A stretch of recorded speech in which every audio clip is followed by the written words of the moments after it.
the very beginning of training, I'm looking for the horse to be consistent, to be in rhythm, and to stay within the gait. And the big problem, of course, is that he doesn't stay in a good rhythm. So he's very jagged. He'll trot slow, he'll trot fast, he'll break into the canter, he'll try to change directions. And I just want him to go one direction at one speed. That's it. And rhythm with horses creates relaxation. So if I can have him go around in a good rhythm at a particular gait, he's going to start to relax because everything that he has to do is predictable. And when horses can predict their work, they're much happier, just like people are when they go to their jobs. So we're going to show him what his work is, just trotting on the rail in one direction at the same speed. It's very simple. You have to make the work for the horses very simple and easy for them to understand.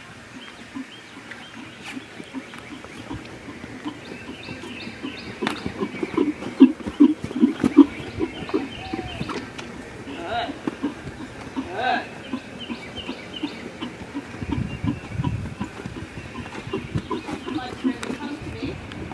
I'd like for him to step here on this board.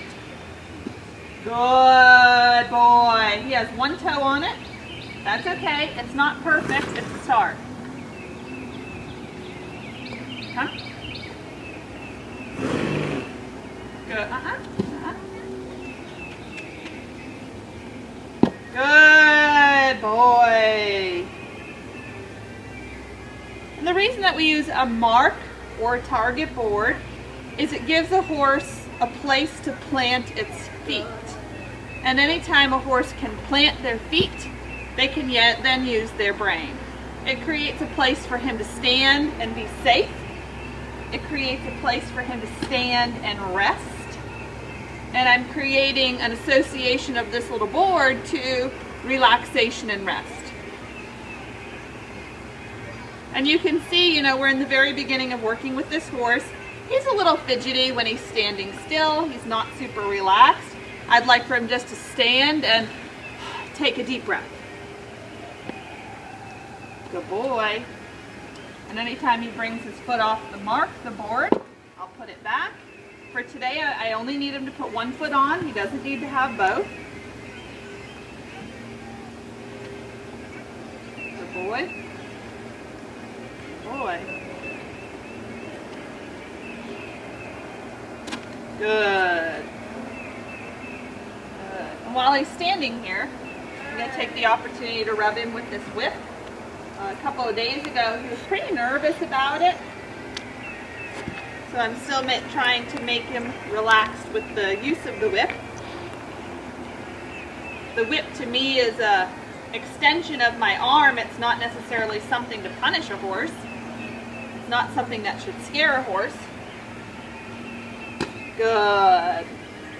And I want for him to be relaxed whenever I'm using it. Good. Good boy. Good boy. Good boy. Good boy. I'm going to try to walk all the way around him. And there he was nervous. He kept his foot on the board, which was nice. He's like, oh, this is a safe place. Come back to the board.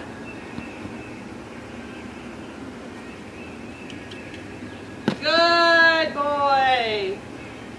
Good boy.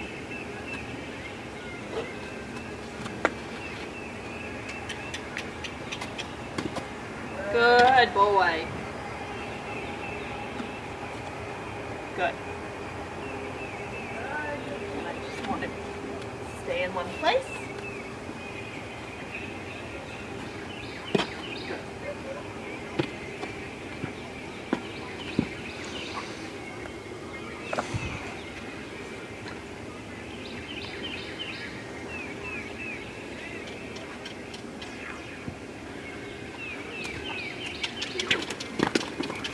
So he's getting a little bit out of control where he's just like wanting a treat, he's wanting to move around, he's wanting to be very mouthy. So I'm going to send him back to work because he just couldn't concentrate anymore. It was just escalating to the point that he wasn't going to be able to stand still. So So I don't want him to learn the wrong thing. I don't want him to associate dancing around when he's standing on that board. So I'm going to send him around. His work's going to be a little harder. I'm going to have him canter this time.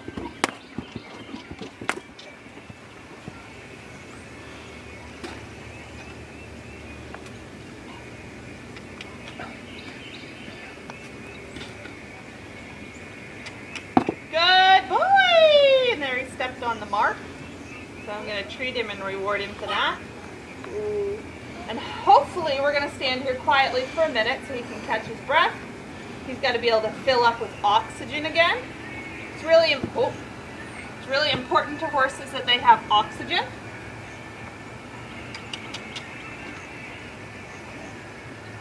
If you run them out of oxygen, if you run them out of air, it's really hard for them to do their job, and then they stop trying.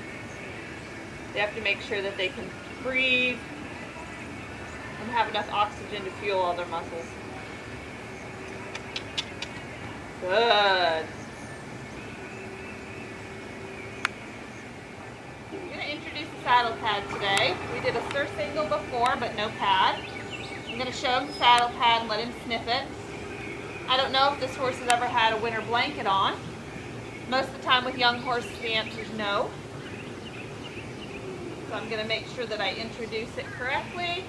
I'm going to rub him all over with it. If I can keep him close to his target board, again, continuing the training of standing on it, then we're going to try to utilize that if he'll cooperate.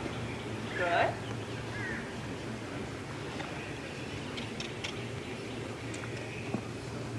Good.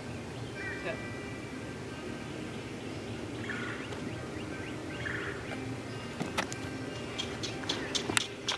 Thank you. He's being really mouthy. I'm going to make sure he doesn't continue to put his mouth on me. Good boy. It's pretty useless right now to get him to stand on the board. He's got so much going on in his brain. So I'm just going to follow him and go with him. With the whip, we talked about when he was afraid of it to not just take it away, to keep touching him with it. And the same applies to the saddle pad. He's pretty okay if he's touching it. You can see he wants to touch it with his nose and mouth like everything else. He's very curious with his mouth. But when I go to put it on him and it's not his choice, he's not as sure about it. I'm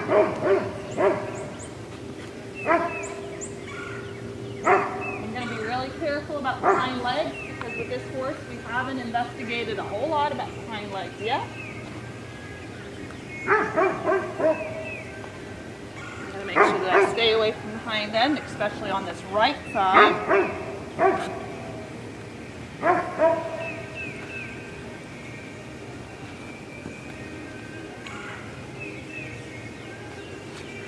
I've got a hold of his halter and keeping his head turned towards me because if he goes to kick, I want to be able to pull his head towards me so the hind end goes away from me.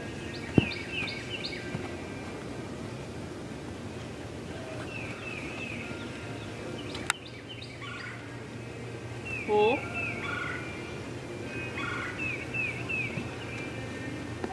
Getting him used to the saddle pad coming on and off. This is not unsimilar to what's going to happen when I get on and off him.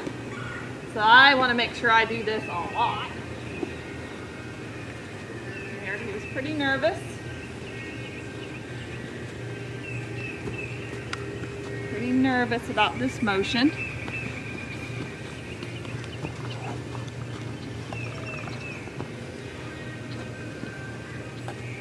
Good. And there's a little lick and chew, one little change. Stand here and let him think about this.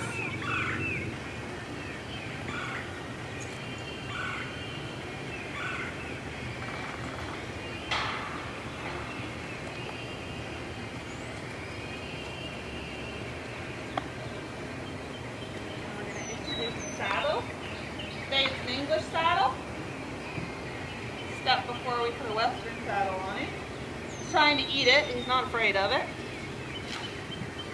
But it's the problem with this horse is movement above it. Good.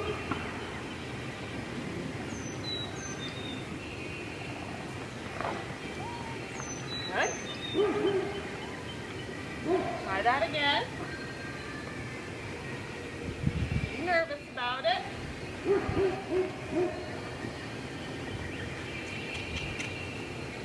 Moving his feet around. Pull. Good.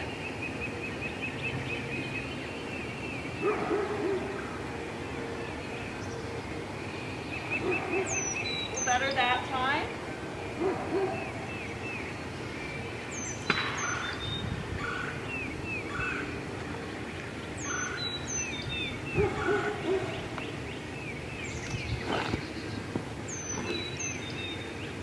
A little jumpy when the strap hit it.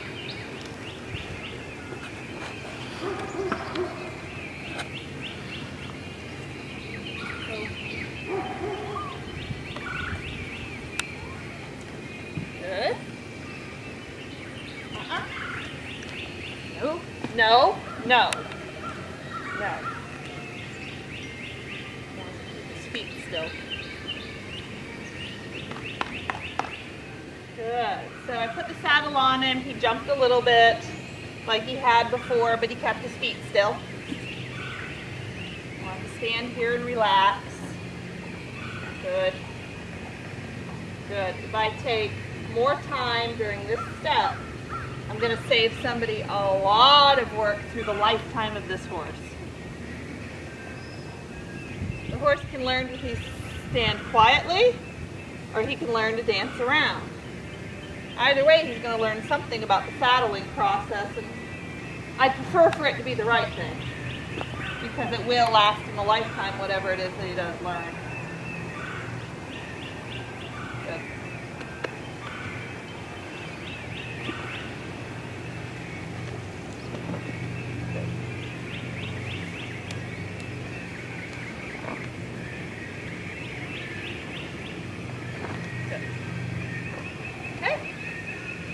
Better here?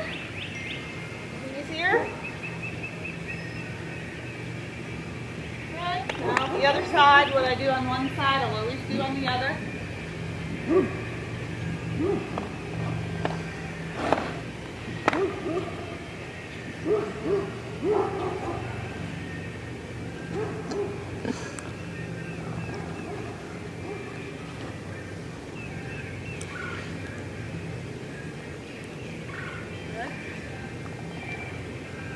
We always start on the left because horses are a lot more comfortable on the left, but we always have to do things on the right side as well. If you've done it on the left side first, you're probably going to be more successful.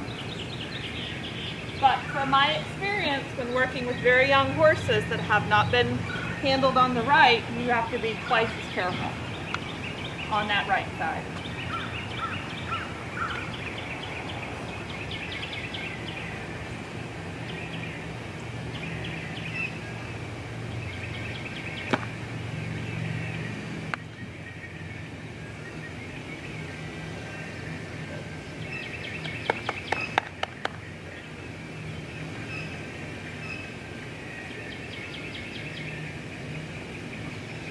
So I'm going to cinch him up. I'm going to send him around the arena. I'm going to take these stirrups off because I'm already introducing stimulus that he doesn't know about.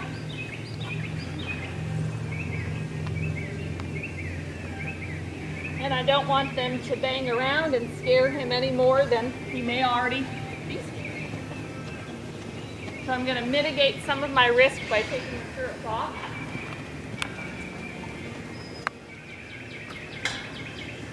And I will put them back on. Good boy.